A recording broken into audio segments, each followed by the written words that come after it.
से हैं आप? आशा है अच्छे होंगे। तो हमारा ये चैप्टर चल रहा था, है ना, second chapter, unit and measurement. तो इसमें हमने बहुत सारी चीज़ें देख ली थी। यूनिट्स हैं, यूनिट्स क्या होती हैं, बेसिक यूनिट्स कौन कौन सी होती है, डेराइव यूनिट्स कौन कौन सी होती है, इनमें जो है सप्लीमेंट्री यूनिट्स कौन सी होती है, इनके स्टैंडर्ड डेफिनेशंस कौन कौन सी होती है, बिगर यूनिट्स कौन सी होती है, स्मॉलर यूनिट कौन सी होती है। ठीक है भाई। उसके बाद फिर हमने देखा एरर्स, है ना, एरर किस तरीके के होते हैं, उनको कैसे ऐड किया जा सकता है ना, ये सारी चीज़ें हमने देखी थी। और उसके बाद आपने देखा सिग्निफिकेंट फिगर। सिग्निफिकेंट फिगर जो है वो क्या होते हैं, उनको कैसे रिप्रेजेंट करते हैं, उनको कैसे ऐड करते हैं, उनको कैसे माइनस करते हैं, ये सब हमने देखा हुआ था। तो अभी इसका जो है टॉपिक अपन ये देखते हैं, emissions of a physical quantity. कोई भी फिजिकल क्वांटिटी है जिसको हम रिप्रेजेंट कर रहे हैं, फिजिकल क्वांटिटी मतलब जिसको हम फिज़िकली बता सकते हैं। तो कोई भी फिज़िकली क्वांटिटी जो कि आप जानते थे, इसको रिप्रेजेंट करने के लिए हम 7 फिज़िकल क्वांटिटीज़ लेते हैं जो कि बेस क्वांटिटीज़ कहलाती है। और इसके अलावा 2 क्वांटिटीज़ होती है, तो वो जो है वो सप्लीमेंट्री क्वांटिटीज़ कहलाती थी। ठीक है भाई। तो इसके अलावा फिर बेस क्वांटिटीज़ से जो निकलेगी वो डेराइव्ड क्वांटिटीज़ होगी। ठीक है। तो ये हमें मालूम है, तो हमें इनका देखना है कि डायमेंशंस, है ना, डायमेंशंस हमें देखना है।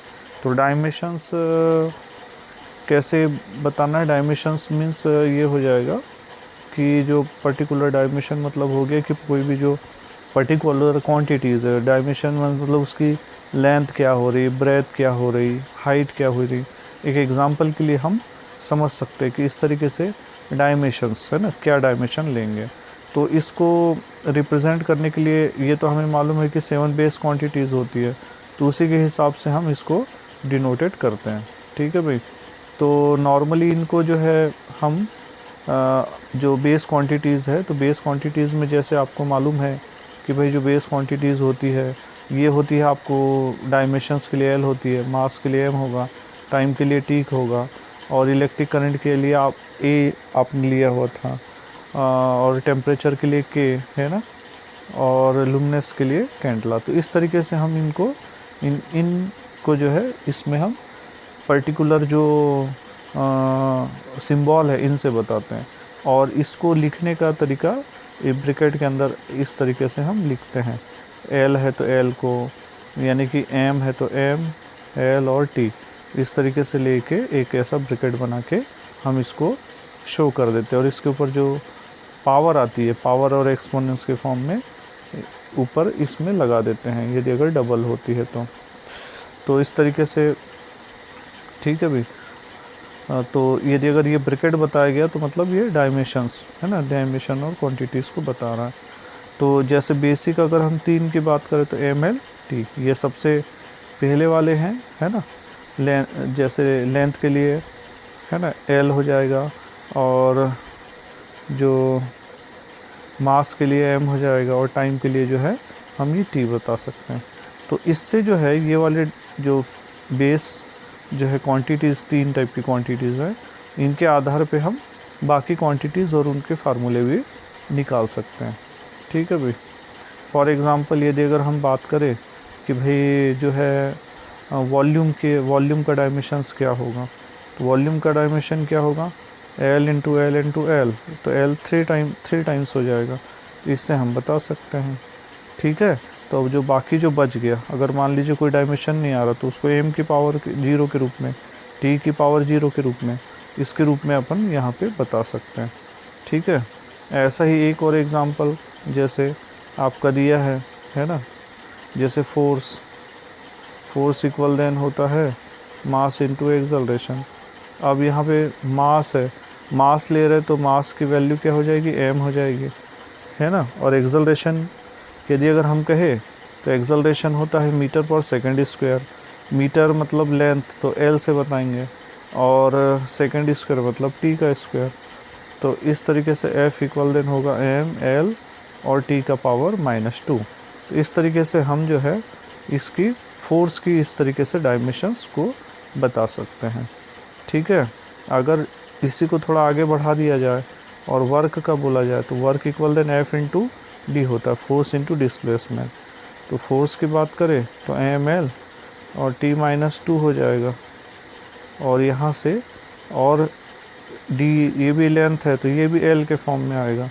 तो वर्क या एनर्जी का जो फार्मूला होगा ml2 और t-2 होगा।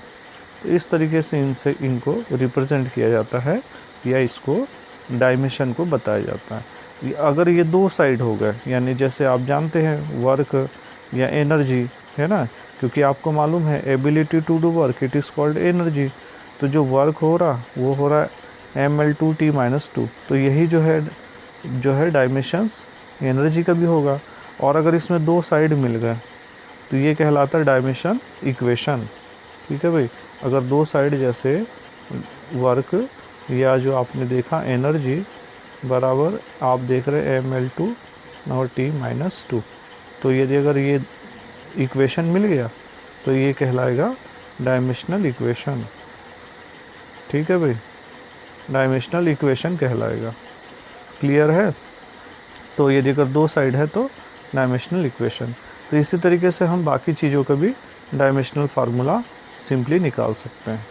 जैसे मान लीजिए मैं वेलोसिटी का बताता हूँ, तो वेलोसिटी का होगा डिस्टेंस बाय टाइम। तो डिस्टेंस के लिए l होगा, टाइम का t होगा, तो t⁻⁻1 होगा। एक्सेलरेशन का अभी अपन ने देखा l और t का पावर -2। तो इस तरीके से हम निकाल सकते हैं। हमें ये पर्टिकुलर मालूम होना कि किसी भी जो फिज़िकल क्वांटिटीज़ है उसका फार्मूला क्या होता है, तो इसके आधार पे हम जो है ईज़िली डायमेंशनल जो है उसका फार्मूला या डायमेंशनल इक्वेशन है ये भी हम निकाल सकते हैं। अब आपने इसमें देखा था यहाँ पे कि भाई W इक्वल देन जो है एनर्जी के लिए भी हो रहा, और उसका भी फार्मूला कितना आ रहा है ml2 और t⁻²। तो इस केस में अब आपको ये नहीं पता चल पाएगा कि भाई ये किस टाइप की काइनेटिक एनर्जी है, कि पोटेंशियल एनर्जी है ना, कि हीट एनर्जी है, कि जो भी, क्योंकि सारे जो एनर्जीज़ होंगी या वर्क होगा उसका फार्मूला क्या मिलेगा आपका सेम मिलेगा। तो ये इसकी लिमिटेशन कहलाती है। डायमेंशन जो फार्मूले होते हैं या डायमेंशन एनालिसिस होते हैं उनका जो है ये लिमिटेशन कहलाएगा। ठीक है भाई। तो नेक्स्ट में ये जिस तरीके से इसको रिप्रेजेंट किया जाता है तो वो कहलाता है आपका डायमेंशनल फार्मूला और डायमेंशनल जो है इक्वेशन। ठीक है भाई, इक्वेशन यदि अगर ऑब्टेंड हो गई तो ये इस तरीके से बताएगी। ओके, क्लियर है? ओके, तो इस तरीके से और दूसरे को भी जो मैंने आपको बताया, मान लीजिए स्पीड है, फोर्स है, तो है ना, डेंसिटी वगैरह है, तो उनका डायमेंशनल फार्मूला क्या होगा ये अपन यहाँ पे देख सकते हैं, जो पर्टिकुलर अपने को ये मालूम है जो। ठीक है, अब यहाँ पे डायमेंशनल एनालिसिस एंड एप्लीकेशन। तो डायमेंशन एनालिसिस के क्या क्या एप्लीकेशंस होते हैं, तो डायमेंशन एनालिसिस के जो है ये बहुत सारे एप्लीकेशन इसमें हम देखते हैं। ठीक है, पहला तो एक जो है हम इसके एप्लीकेशन में एक तो जो है फार्मूला को डिराइव कर सकते हैं, कैन बी डिराइव रिलेशन, यानी हमें ये अगर ये मालूम है कि जो फिज़िकल क्वांटिटियाँ एक दूसरे के ऊपर किस प्रकार से डिपेंड करती है तो हम एक रिलेशन निकाल सकते हैं। दूसरा जो कोई पर्टिकुलर फार्मूला है उसकी कंसिस्टेंसी चेक कर सकते हैं कि भाई वो सही है कि नहीं, है ना। चेक द फार्मूला, जो फार्मूला है वो सही है कि नहीं वो हम चेक कर सकते हैं, क्योंकि हमें मालूम है डायमेंशनली दो साइड होते हैं तो दोनों साइड आपस में बराबर होना चाहिए। यदि अगर नहीं आ पाते तो फार्मूला यदि अगर गलत होता है तो इस तरीके से हम ये पता लगा लेंगे कि पर्टिकुलर फार्मूला गलत हो रहा है कि नहीं। ठीक है भाई। उसके अलावा थर्ड वाला हो जाएगा can be change from one unit to another.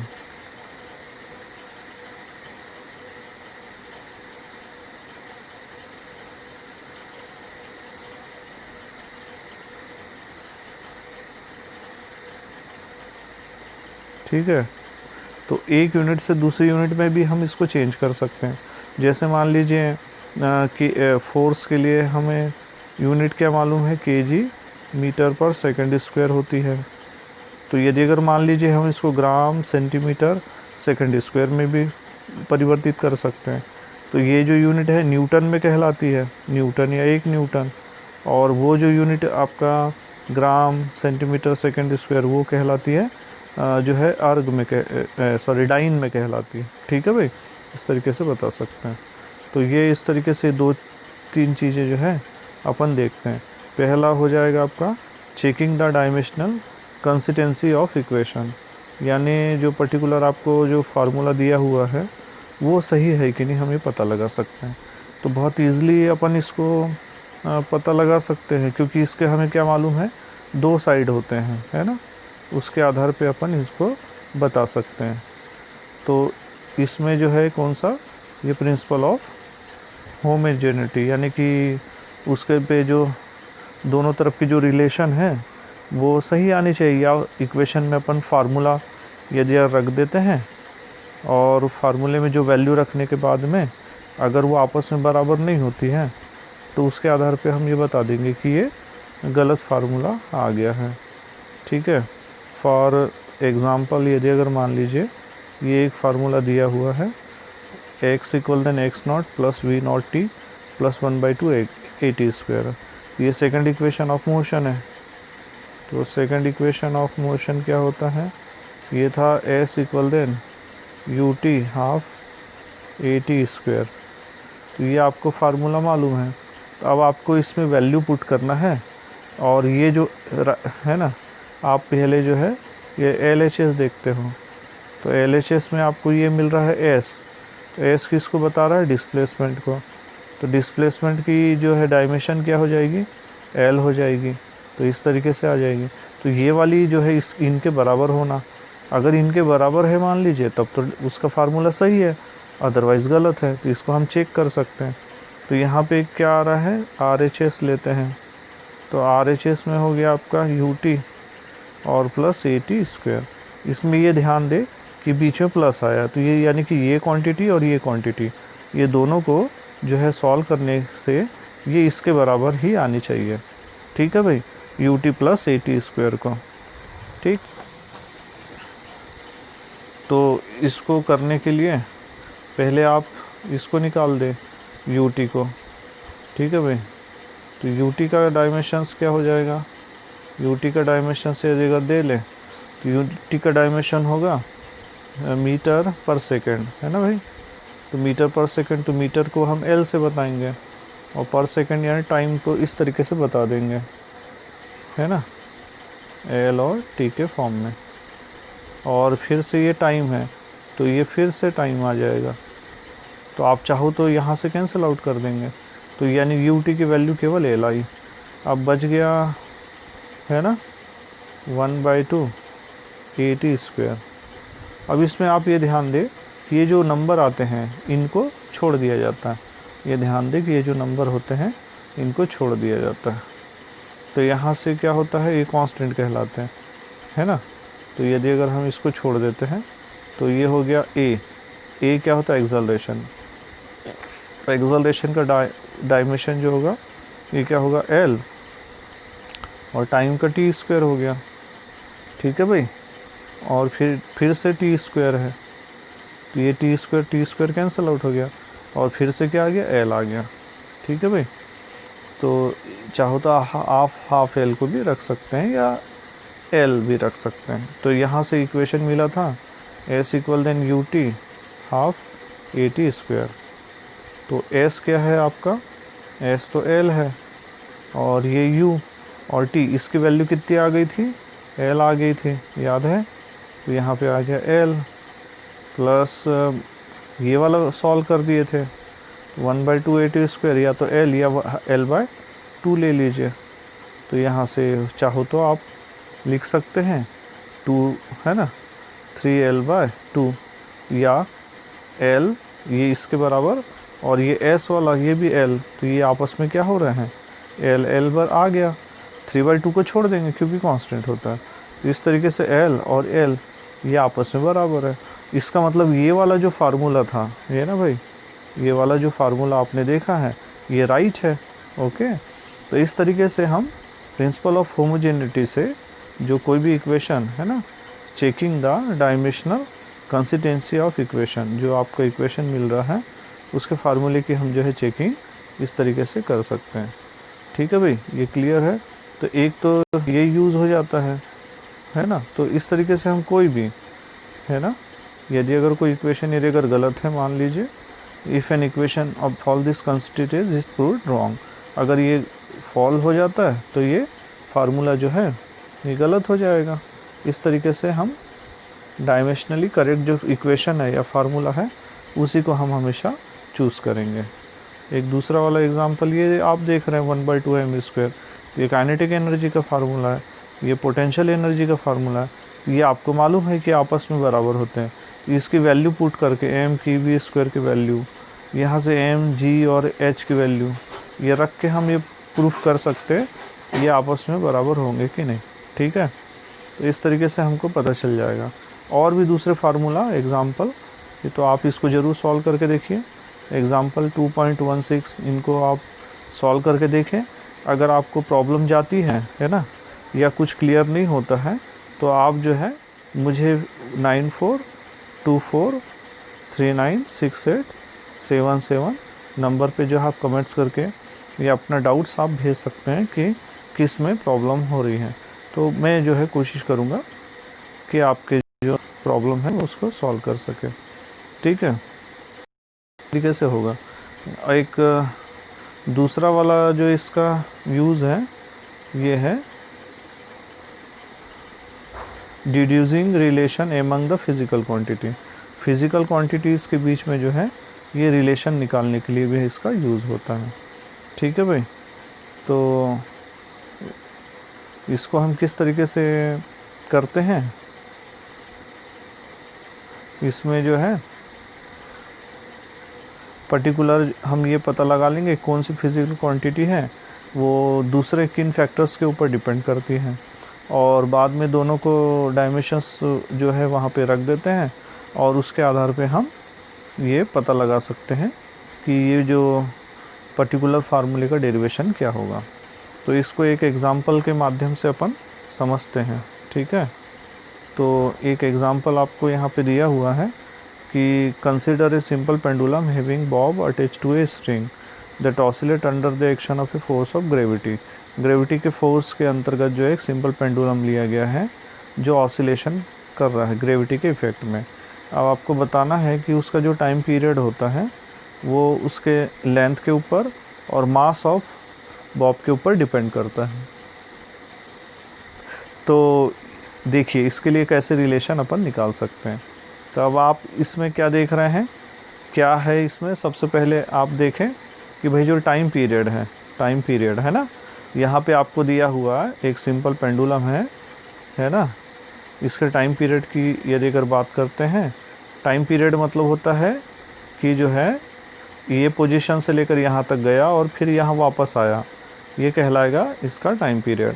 तो इसका टाइम पीरियड को मान लीजिए हमने टी माना है, तो इसका जो टाइम पीरियड है सिंपल पेंडुलम का ये किन किन फैक्टर्स के ऊपर डिपेंड कर रहा है। एक तो इसके लेंथ पे डिपेंड कर रहा है ना। तो अभी हमें नहीं मालूम है कि किस तरीके से डिपेंड कर रहा है, हम ये मान के चल रहे भाई प्रोपोर्शनल डिपेंड कर रहा है। और इसके ऊपर जो है एक पावर ए के फॉर्म में बता देते हैं, और दूसरा ये कह रहा है कि भाई ये लेंथ के ऊपर डिपेंड कर रहा है और दूसरा मास के ऊपर डिपेंड कर रहा है ना। Mass of bob M and acceleration due to gravity. ठीक है, तो ये जो है मास के ऊपर mass of the bob and acceleration due to gravity. तो ये एम भी ले लिया और दूसरा जी ग्रेविटी भी ले लिया वहाँ। तो एम के ऊपर मान लीजिए हमने ग्रेविटी के ऊपर बी फॉर ले लिया है ना। मास के ऊपर चाहो तो आप सी ले लीजिए, या इस तरीके से आप 2-3 एक्सपोनेंट के फॉर्म में बता सकते हैं। ठीक है भाई, तो अभी आपको ये मालूम नहीं है कि ए के ऊपर क्या पावर है, बी के ऊपर और सी के ऊपर क्या पावर है। ठीक है, तो इस तरीके से अपन इसको बता सकते हैं। तो जैसे टाइम पीरियड ले रहे हैं, लेंथ ए और एम बी मान लिया या ग्रेविटी बी मान लिया, और ग्रेविटी का ये मान लो C, इस तरीके से ले लिया। अब हम क्या करेंगे, पहले LHS ले लेते हैं, ठीक है। LHS, तो LHS है आपका यहाँ पे टाइम पीरियड। टाइम पीरियड का डायमेंशंस क्या होगा बोलिए? टाइम पीरियड का डायमेंशन, टाइम है तो टाइम ही होगा, यानी कि m यहाँ से 0 हो गया, L भी 0 हो गया और टाइम यहाँ पे 1 हुआ। ये ध्यान दें कि अभी हम केवल 3 ही डायमेंशंस के लिए ये फार्मूले वगैरह निकाल रहे हैं।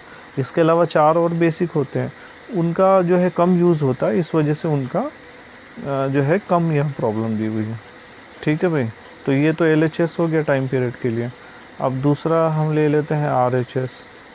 RHS का केस लेते हैं तो हमें मिला हुआ है L, है ना भाई। अच्छा, इसको हम ऐसा भी लिख सकते हैं, T इक्वल देन, मान लीजिए प्रोपोर्शनल साइन हटा है तो K की वैल्यू हमें नहीं मालूम है। L के ऊपर मान लो A है, M के ऊपर मान लो B है और ग्रेविटी के ऊपर मान लो C है। तो अब यहाँ पे टाइम पीरियड का तो T हो गया, ठीक है, ये टाइम पीरियड का T कर दिए हमने। तो ये हो गया LHS। अब हम RHS लेते हैं, तो RHS में आपका ये है L यानी लेंथ के ऊपर, तो लेंथ का डायमेंशन आपको मालूम है, लेंथ का डायमेंशन क्या होगा, L ही होता है। और इसके ऊपर काहे की पावर है, A की पावर है। उसके बाद M मास है, तो मास के लिए भी जो है आप किससे दर्शाते हैं, मास को M से ही बताते हैं ना। तो M के ऊपर B की पावर, और फिर है ग्रेविटी, इसका थोड़ा सा फ़र्क पड़ जाएगा। Gravity, acceleration due to gravity, gravity और एक्सेलरेशन की सेम यूनिट होगी, ये होती है मीटर पर सेकंड स्क्वायर, यानी कि मीटर को आप M से बता देंगे और सेकंड स्क्वायर को T स्क्वायर से बता देंगे। तो कहने का मतलब है ये बन जाएगा L के ऊपर A, M के ऊपर जो है B, है ना भाई, और ये जो C है तो M के ऊपर C हो गया और T का पावर है ना ऊपर जाने पर -2C हो गया। तो इस तरीके से हम इसको शो कर सकते हैं, ठीक है भाई। तो ये मिल जाएगा, है ना। तो अब हम क्या करेंगे, यहाँ से जो MLT है इनको थोड़ा अरेंज कर देते हैं। तो यहाँ से इस तरफ तो आपने देखा था M तो 0 है, L भी 0 है LHS में, लेकिन T के ऊपर कितने की पावर थी, 1 की। और इस तरफ कितना है, यहाँ पे इसको थोड़ा और अरेंज कर दें तो ये आ जाएगा आपका M B और C है, तो M B प्लस C बता सकते हैं, और L जो है A बता सकते हो, और है ना T की पावर -2C बता सकते हैं, ठीक है भाई। तो अब हम दोनों को कोफिशिएंट को इक्वेटिंग कर देते हैं, है ना। तो हमें ये जो पावर चाहिए थी वो हमें मिल जाएगी। तो अपन लिख सकते हैं इक्वेटिंग दी कोफिशिएंट, यानी इनके ऊपर जो पावर है इनको, क्योंकि इनके बेस सेम है ना, इधर भी M है, इधर भी M है, इधर भी L है, इधर L है, इधर T है, इधर T है, तो इनके बेस तो सेम है, तो पावर भी आपस में बराबर की जा सकती है। तो यहाँ पे आप देख रहे हैं M की पावर यहाँ B है और यहाँ पे कितनी है, 0 है। तो कहने का मतलब है B बराबर 0 हो गया, ठीक है भाई।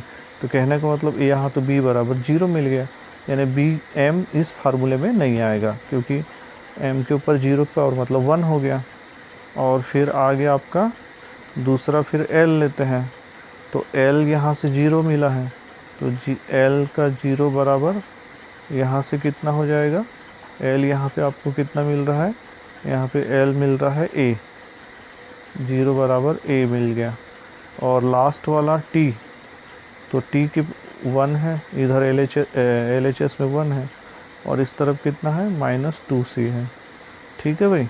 तो C बराबर वास्तव में कितना मिल गया, -1/2, ठीक है भाई, -1/2 मिल गया। तो अब देखिए B तो 0 था, लेकिन A किसके बराबर है, A जो है ये भी 0 के बराबर मिल रहा है, ठीक है। तो यदि अगर ए की वैल्यू यदि अगर हम ले रहे हैं, है ना, यहाँ से, तो ये कितना मिल जाएगा, ए की वैल्यू यहाँ से एल लिए हैं और यहाँ से यहाँ पे कितना लिए हैं, 0, ठीक है, टाइम पीरियड के लिए। तो यहाँ पे ए बराबर कितना आ जाएगा, ए बराबर भी यहाँ से, तो यहाँ से थोड़ा सा ये गड़बड़ हो गया था। m की पावर जो है यहाँ पे आपको कितना मिल गया था, यहाँ पे ये 0 मिल गया था LHS में, तो लेकिन RHS में क्या है, यहाँ पे b प्लस c है ना भाई। तो कहने का मतलब है b प्लस c बराबर 0, यानी b बराबर क्या है, -c, ठीक है भाई, b बराबर -c है। तो यहाँ से m के ऊपर पावर लेंगे तो c की पावर तो -1/2 है ना भाई, यानी b की पावर कितनी हो जाएगी बताइए, माइनस और माइनस प्लस 1/2। क्लियर हो गया है ना। तो मैं इसको रब कर देता हूँ, इसको समझ लीजिए और एक बार और देखिए। सबसे पहले टाइम पीरियड तो एम एल और इसके ऊपर डिपेंड कर रहा है, लेंथ के ऊपर, मास के ऊपर और ग्रेविटी के ऊपर, है ना। लेकिन m की वैल्यू तो 0 हो गई, तो ये तो b की वैल्यू 0 हो गई तो 0 आ गया। बाकी बच गया l के ऊपर पावर c और g के ऊपर पावर, सॉरी l के ऊपर a पावर, g के ऊपर c की पावर। तो हमें इसकी वैल्यू निकालनी है, तो इसके लिए हम डायमेंशन रख देते हैं। तो आप यहाँ पे देख रहे थे ना, m की b प्लस c है और l के ऊपर a है और t के ऊपर -2c है, तो है ना। तो m की पावर तो यहाँ से 0 बता दिए थे, है ना। तो यदि अगर दोनों को बराबर करते तो ये b प्लस जो है c आया हुआ है, तो कहने का मतलब है b बराबर -c आ गया, ठीक है भाई। तो b बराबर -c आया है, तो यहाँ से c की पावर कितनी हो जाएगी, अरे यार ये गलत। तो यहाँ से जब हमने वैल्यू निकाली थी तो c की पावर आपका कितना मिल गया, हाफ मिल गया, और m की पावर तो यहाँ से b की पावर तो 0 हो गई, ठीक है। और जो यहाँ से c की पावर कितनी मिल रही है, -1/2, है ना, और b की पावर +1/2, ठीक है। तो मैं इसको रब कर देता हूँ, ठीक है। तो यहाँ से जो आपको फार्मूला मिला था, ये मिला था t प्रोपोर्शनल टू, यहाँ से मिल गया था l, है ना। l के ऊपर हमने a की पावर लिए थे, है ना, और m के ऊपर b की पावर लिए थे, और ml और g ग्रेविटी के ऊपर c की पावर लिए थे।